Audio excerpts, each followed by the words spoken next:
everybody, Renee here from O'Reilly Auto Parts to talk to you about two common diagnostic trouble codes, or DTCs.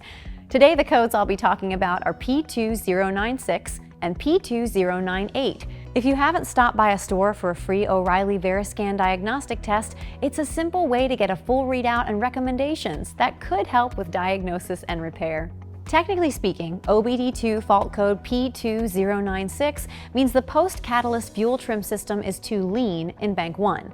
Code P2098 indicates the same issue, but for bank 2. Bank 1 and bank 2 are just names indicating the banks of cylinders and corresponding components on either side of a V-type engine, with bank 1 being the side that contains cylinder 1, and bank 2 indicating the opposite side.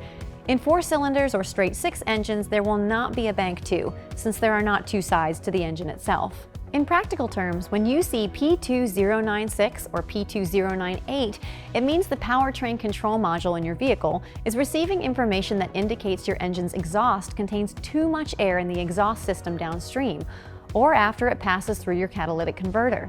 Having too much air in the fuel mixture and exhaust is referred to as running lean.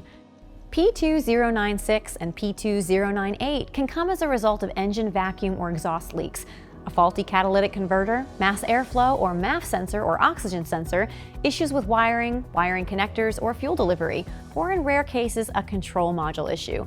Besides a check engine light, you may also notice poor engine performance, decreased fuel economy, and possibly a rotten egg smell that occurs when a catalytic converter is clogged or damaged. Whether you notice any symptoms or not, it is recommended that you have the problem diagnosed and repaired as soon as possible.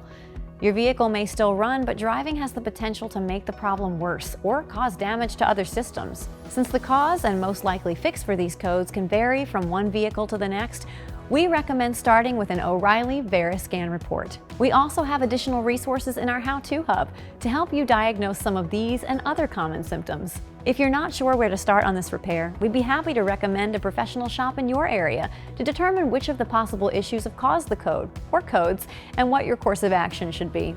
If the necessary repair is one you think you can do yourself, we can get you the parts and supplies you need to get it done right. We hope this video has been helpful, but if you still have questions, we'd love for you to stop by a store, O'ReillyAuto.com, or contact us on social media. We'll see you again soon.